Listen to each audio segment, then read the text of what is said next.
Bobby Lewis of our Tampa St. Petersburg affiliate WTSP has the story.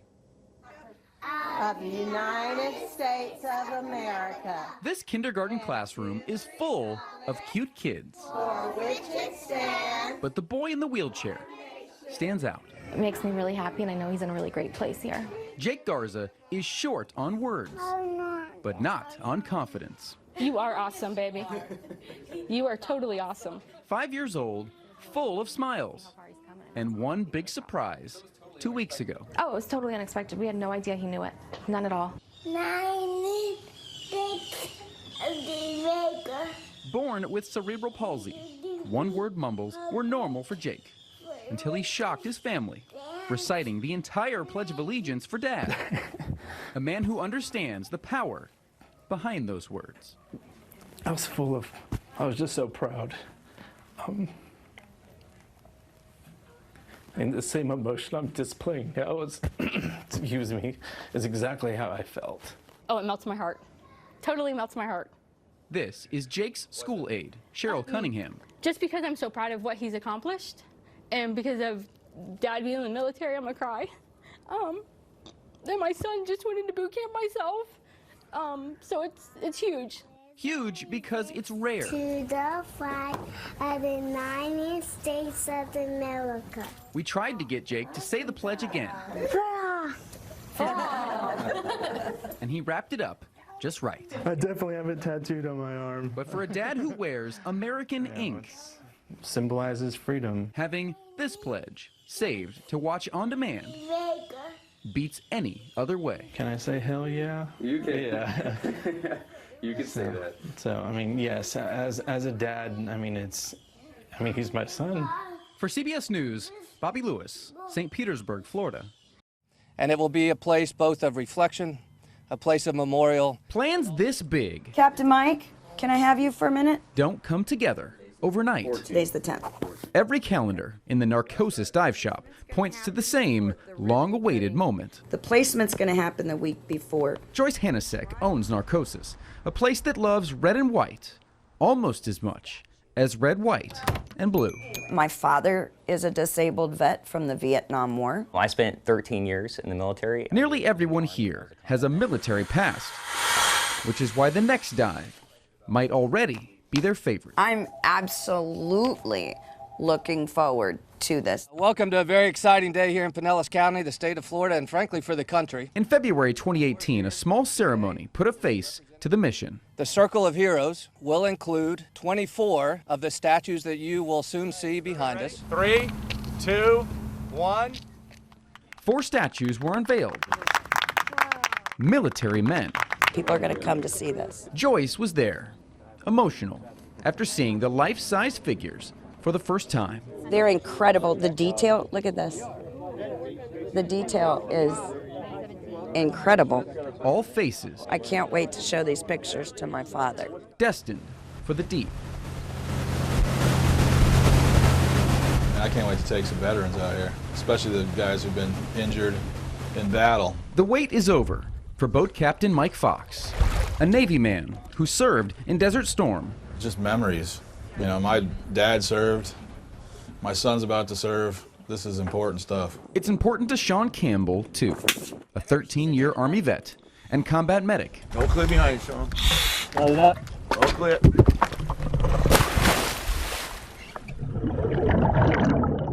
Just 40 feet from seeing the Circle of Heroes for the first time. We got to see them pretty up close before they went in the water. It was just sad thinking about the guys who don't come back. Yeah, I haven't seen this before. It really takes your breath away. What took years of planning has finally come together. 12 statues standing in a ring of remembrance. Wow, that's amazing. A place honoring the men and women who gave it all for our freedoms.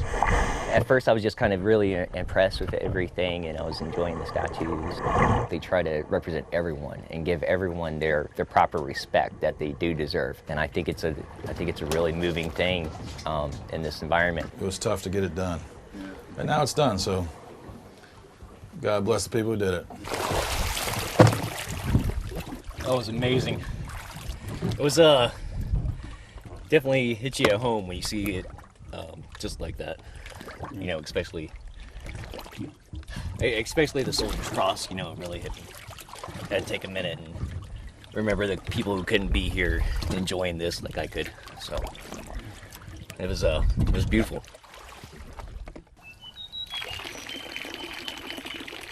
At this early morning hour, it's pretty quiet on the farm.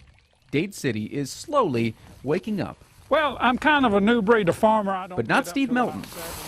He's almost done. This is just the beginning of the process. Searching for just the right ingredients for another batch of Florida tradition. We're headed to the syrup barn. The morning stillness is replaced by the roar of his tractor and the squeal of the wheels. Look at the juice coming out. This gets me pumped up. It's an adrenaline rush for me. Oh, this is the stickiest process I've ever done. For the last 15 years, Steve has been cooking up some Florida history, the way it was done on this land a century ago. We might get 2 gallons out of the whole deal. Sweet, sweet history that he doesn't want to let die. It's exactly right. Sometimes I think I might want to get into collecting stamps and coins, but I can't help it. This is just a labor of love. You would have to love the long process of making sugarcane syrup to spend an entire day harvesting, squeezing, and cooking. It's getting close. And around here, they always have. Back in the day, this was your sweetener. This was your everyday dessert. It's just like it used to be. It brings people together. Here we go. Wood fires heat the juice. Chunk them in there. Time does the rest. That's it. Perfect. See how you got all that impurities out? That's wonderful. Young people are amazed that this goes on. Helpful hands have learned from a mentor eager to teach. Dump it in there. And to preserve what their great-grandparents called normal. I'd say this is his favorite thing, and then it's that makes it better is having all the kids come around and be able to do it with him and just be able to pass on the tradition to the younger generation. I don't want it to die out at all because I want other people to appreciate it. Here we go. Is everybody ready? After squeezing and skimming, boiling and labeling, a few dozen bottles are the prize. Windy day, yeah, I heard that. Unless, of course, you count the memories built around the fire. We invest in the future by preserving the past. That's what I live by. On the road in Dade City. Like we say, a sweet encounter here. I'm Bobby Lewis, 10 News.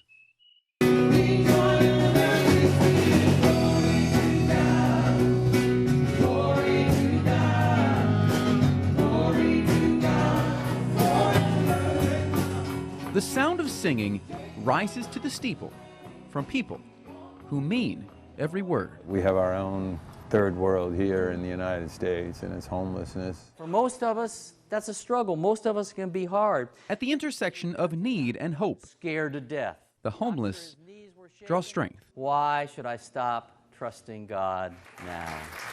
This isn't your typical church. God is our refuge. There are more beards than Bibles. And our strength. A place where the least of these gather. 5 years ago when I was a drug addict, I didn't believe in God at all. To lift each other up. Now, I just believe that God has a plan for me. I feel so bad for homeless people because I've been there and I know what it's like. I got stabbed out here 8 times. Yeah.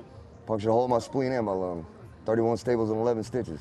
This place means a great deal to you. It means everything to me, because if I didn't have this, I wouldn't have anything. I was homeless too. I walked in this doors homeless with my 2 boys. They say God is alive and well. Yeah, he's alive and well right here. The building is over 100 years old, but the Refuge Church, February 7th, is fairly new. 2016. Yes. Sean and Michelle Powers started it 2 years ago to meet a need in their backyard. We really didn't have a plan, didn't really have a vision.